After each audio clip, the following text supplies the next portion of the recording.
આપણે ત્યાં એવું કહેવાય છે કે ડોક્ટરમાં દેવના દર્શન થાય, અને આ ભાવના જળવાઈ રહે એટલા માટે ભૂતકાળમાં મેં પણ આરોગ્ય વિભાગના એક મિનિસ્ટર તરીકે કામ કર્યું, અને ભૂતકાળમાં જે કોઈ સરકારો આવી એને હંમેશા એ વાતની ચિંતા કરી કે ડોક્ટરમાં દેવના દર્શન આ તો જ જળવાઈ રહે કે જ્યારે માણસ ડોક્ટર બને ત્યારે એને નજીવી કિંમતમાં એ ડોક્ટર બન્યો હોય.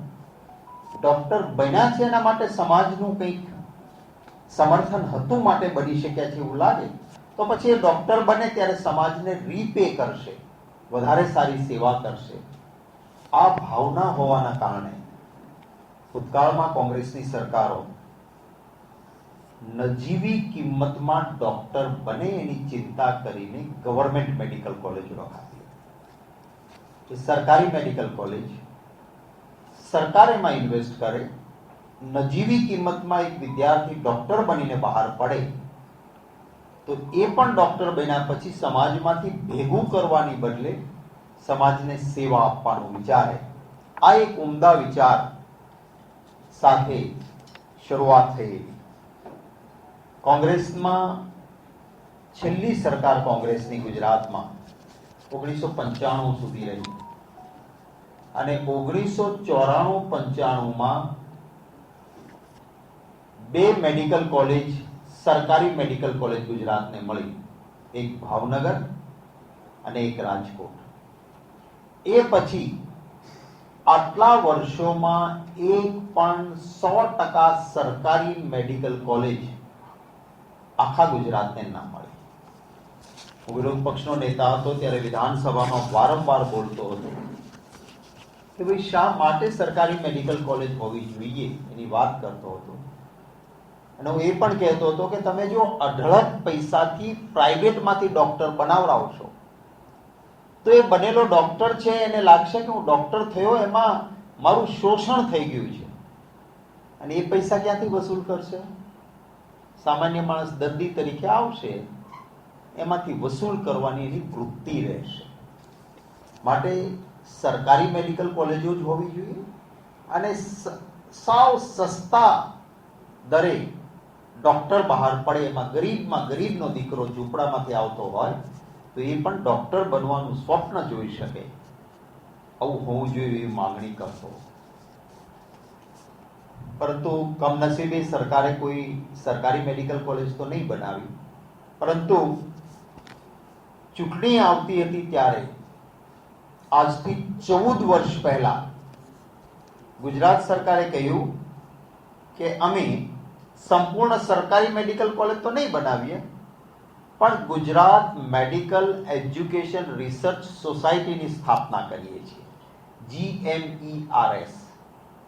અને આ એટલા માટે કરીએ છીએ કે ફીઝનું સ્ટ્રક્ચર ઓછું રહે અને ઓછી ફીમાં ડોક્ટર થઈ શકાય, એટલા માટે અમે GMERS Gujarat medical education research સોસાયટીની સ્થાપના કરીશું. ઇન્ફ્રાસ્ટ્રક્ચર માટે સરકાર અને કેન્દ્ર સરકારમાંથી પણ મદદ મળે. આવી 13 મેડિકલ કોલેજ આપણા ગુજરાતમાં ઊભી થઈ. 13 GMERS ની 13 મેડિકલ કોલેજ. આમનું કામ શું કે સસ્તી ફી, જો કે સસ્તી તો રહી નહીં, ભૂતકાળમાં કોંગ્રેસની સરકારમાં જે ફીઝ હતી એવું સ્ટાન્ડર્ડ તો ન જ રહ્યું, કે સરકારી મેડિકલ કોલેજ જેવું સ્ટાન્ડર્ડ ના રહ્યું, પણ compare to private medical college થોડું સસ્તું હતું. હવે આ 13 મેડિકલ કોલેજોમાં મારી પાસે આ સરકારનો પરિપત્ર છે, 28 જૂન 2024. આ પરિપત્ર જે છે એ પ્રમાણે આ 13 મેડિકલ કોલેજો જે GMERS ની છે એમાં ડોક્ટરો, સ્પેશિયાલિસ્ટ ડોક્ટરો, પેરામેડિકલ સ્ટાફ, નર્સિંગ સહિતના મેડિકલ ક્ષેત્રના સાથે જોડાયેલું માનવ બળ વધારવા માટે GMERS હોય. અહીં શું થયું, મેં આ પરિપત્ર જે આપને બતાવ્યો એ પ્રમાણે, આ પરિપત્ર મુજબ સરકારી કોટામાં જે 67%, મેનેજમેન્ટ કોટામાં 88% અને એનઆરઆઈ કોટામાં $3000 ફી વધારો કર્યો.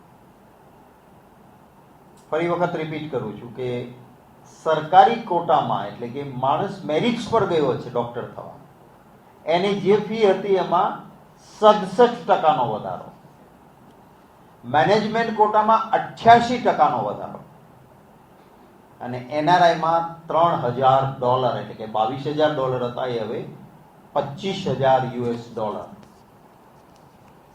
આપને નવાઈ લાગશે કે આવો ફી વધારો થાય ખરો? કોઈ વિદ્યાર્થી 10મામાં હશે, 11મામાં હશે, એ ખ્વાબ જોવે ત્યારે એને નક્કી હોય કે ભાઈ હું GMERS ની મહેનત કરીને મેડિકલ કોલેજમાં જઈશ તો આટલી ફી હશે, માટે મારે કોમર્સ નહીં સાયન્સ લેવું છે, ડોક્ટર થવું છે. આવા મધ્યમ વર્ગના ગરીબ પરિવારના વિદ્યાર્થીઓનું સપનું રોળી નાખે એ પ્રકારનો આ ફી વધારો છે. હું આપને જો એના આંકડાઓ આપું તો સરકારી કોટાની બેઠકમાં અત્યાર સુધી જે વાર્ષિક ફી છે એ 3.30 લાખ લેવામાં આવતી હતી, 3.30 લાખ, જેમાં 66%નો વધારો કરી અને હવે જે આ પરિપત્ર મુજબ ફી થશે એ 5.50 લાખ એટલે 5.5 લાખ રૂપિયા. હવે આપ જોજો કે ડોક્ટર થવા માટેનો એ બહાર ડોક્ટર પડે ત્યારે એના ઉપર કેટલું ભારણ આવે. એ જ રીતે મેનેજમેન્ટ કોટામાં 9 લાખ રૂપિયા ફી હતી, 9 lakhs. એ આ પરિપત્ર સરકારે કરીને 9,17 લાખ રૂપિયા એક વર્ષના 9 લાખમાંથી 17 લાખ કરી દીધા. અને મેં આપને કહ્યું એમ $22000 એનઆરઆઈ ના હતા, એમાં $3000 નો વધારો કરીને $25000 નો વધારો એ સરકારે આ પરિપત્ર દ્વારા, જે પરિપત્ર 28 જુલાઈ છે ને, 28 જુલાઈ 2024, સોરી, એક ડેટનું કરેક્શન કરાવું છું કે 28 જૂન 2024, 28 જૂન 2024 નો મેં આપને આ પરિપત્ર જે બતાવ્યો એ 28 જૂન 2024 નો આ પરિપત્ર છે. આપને સૌને આ પરિપત્રની નકલ પણ, હું મનીષભાઈને કહીશ કે આપને પરિપત્રની નકલ પણ સરકારના આપશે. એક વર્ષ પહેલા પણ આવો જ એક પ્રયત્ન થયો હતો, ત્યારે મેં જ મુખ્યમંત્રીને પત્ર લખીને કહ્યું હતું કે આ અયોગ્ય છે. ચૂંટણીઓ પણ માથા ઉપર હતી અને એટલે એ વખતે નહીં કર્યો. આ વર્ષે આવો તોતિંગ ફી વધારો કર્યો. મને ખબર પડી એટલે હું દિલ્હી હતો, પાર્લામેન્ટનો છેલ્લો દિવસ હતો. મનીષભાઈ અને મિત્રોએ મારું ધ્યાન દોર્યું, અમારા NSUIના છોકરાઓએ ધ્યાન દોર્યું. 4મી તારીખે જ મેં મુખ્યમંત્રીશ્રીને પત્ર લખ્યો હતો કે આ ફી વધારો તમારે નહીં કરવો જોઈએ, હજી ઘટાડવાની જરૂર છે. હું તો કહીશ સરકારી મેડિકલ કોલેજ બનાવો ને ઘટાડો, કારણ કે તો જ ડોક્ટરમાં દેવના દર્શન લોકોને તો જ થશે જો નજીવી કિંમતમાં ડોક્ટર બન્યો હશે. માથે કરીને, દેવું કરીને, તમે એનું શોષણ કરીને ડોક્ટર બનાવશો તો એ ડોક્ટર સમાજમાં સેવા નહીં કરે, એ પાછું લઈને મેવા કમાવાનો પ્રયત્ન કરે. માનસિકતા એક યુવાન ગુજરાતનો ડોક્ટર બનનારની સેવાની ભાવના હોય છે ને સેવા માટે આ વ્યવસાયમાં આવે છે. તમે એનું સરકાર શોષણ કરશો તો એની માનસિકતા વિપરીત થશે. એટલે પણ સરકાર આ પરિપત્ર પાછો ખેંચે. થશે શું? GMERS માં તમે વધારો આપી દેશો એટલે પ્રાઇવેટ વાળા ઓર વધારો માંગશે. કે તમે જો GMERS જેને ઇન્ફ્રાસ્ટ્રક્ચરમાં કેન્દ્ર સરકાર રાજ્ય સરકાર મદદ કરે છે એને જો તમે 66.66% સરકારી કોટામાં અને મેનેજમેન્ટ કોટામાં 88.88% વધારો કરી આપતા હો તો અમને કરી આપો. એટલે હવે પછી પ્રાઇવેટ વાળા આના આધાર ઉપર તમારી પાસે માંગણી કરશે. એટલા માટે મેં 4મી તારીખે પત્ર લખ્યો હતો. આજે ફરી એક પત્ર ગુજરાત રાજ્યના મુખ્યમંત્રીશ્રીને અને એની એક કોપી આરોગ્ય વિભાગના મંત્રીશ્રીને મોકલી રહ્યો છું. ફરી વખત પત્ર મોકલી રહ્યો છું. મારા પાસે અનેક વાલીઓએ રજૂઆત કરી છે કે અમારા માટે આ અન્યાય કરતા છે. અમે એક ગોઠવણ રાખી હોય ને એમય મગજમાં કદાચ થાય તો 2-5%, 10% સુધીનો વધારો સમજી શકાય. 66% ને 88% વધારો ધડામ દઈને આવે તો અમે કેવી રીતે આને પહોંચી શકીએ? વાલી મંડળોએ રજૂઆત કરી. જેના દીકરા દીકરીઓને એવું લાગે છે કે અમને આ વખતે મેડિકલ કોલેજમાં અમારા બાળકોને પ્રવેશ મળવાનો છે, એમણે પણ રજૂઆત કરી છે. પર્સનલી પણ આજે કેટલાક મળવા આવ્યા હતા અને હજી બપોર પછી પણ મને મળવા માટે આવવાના છે. હું યાદાણ આપું છું કે અમારાથી થાય તે અમે પ્રયત્ન જરૂર કરીશું. ગુજરાતના તમામ વ્યક્તિઓ આના અસરગ્રસ્ત છે.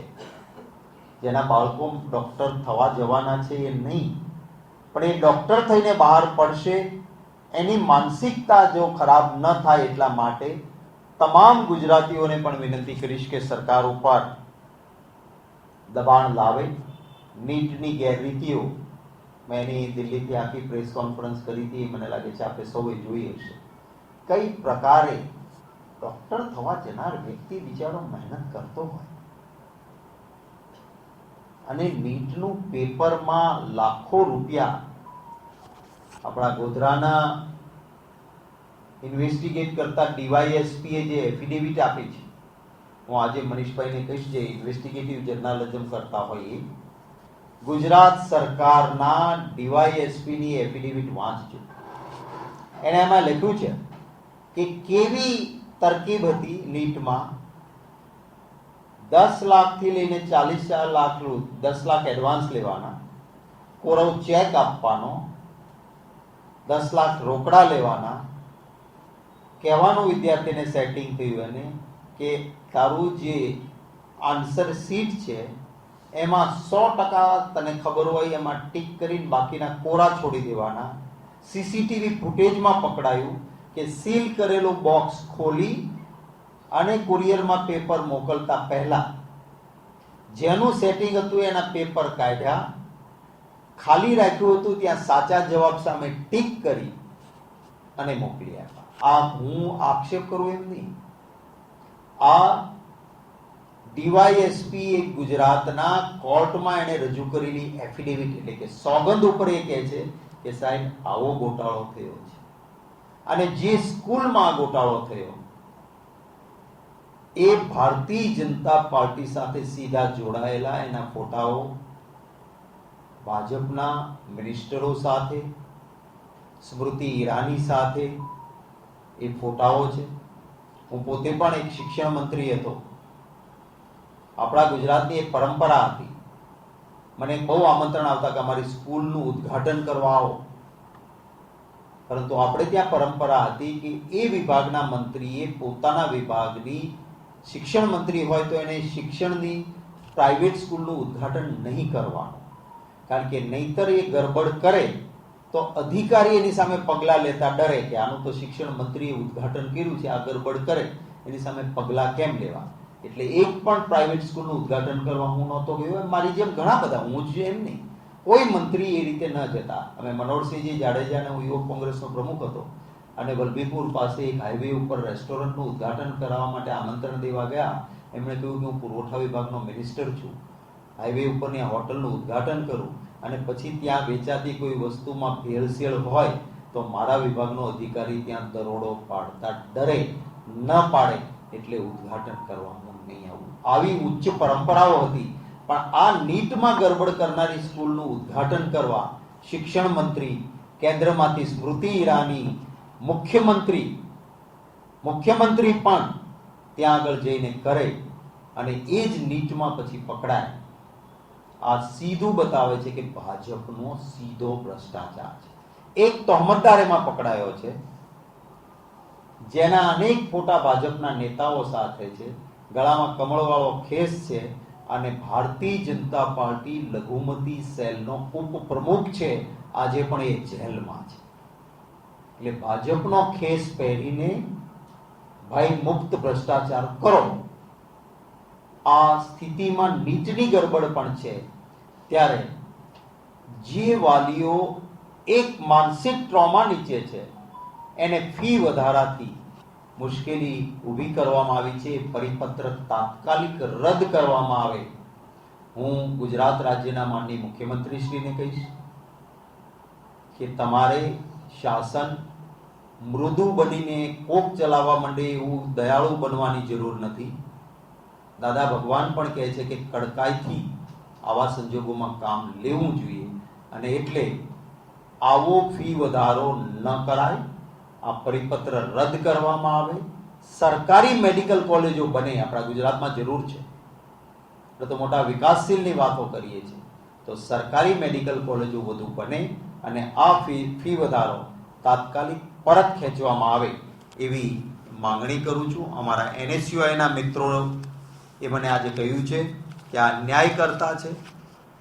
જો અમે સમય આપીએ છીએ તમારા પત્રના આધાર પર ફી વધારો પાછો નહીં ખેંચાય તો માત્ર પ્રેસ કોન્ફરન્સ નહીં, NSUIના મિત્રો અમારા આ અંગે જલદ આંદોલનની જરૂર હશે તો જલદ આંદોલન ગાંધી ચિંધ્યા રાહે આંદોલન કરીને ફી વધારાની વિરુદ્ધમાં રસ્તાઓ ઉપર નીકળી, રોડ ઉપર નીકળીને પણ લડત કરશે.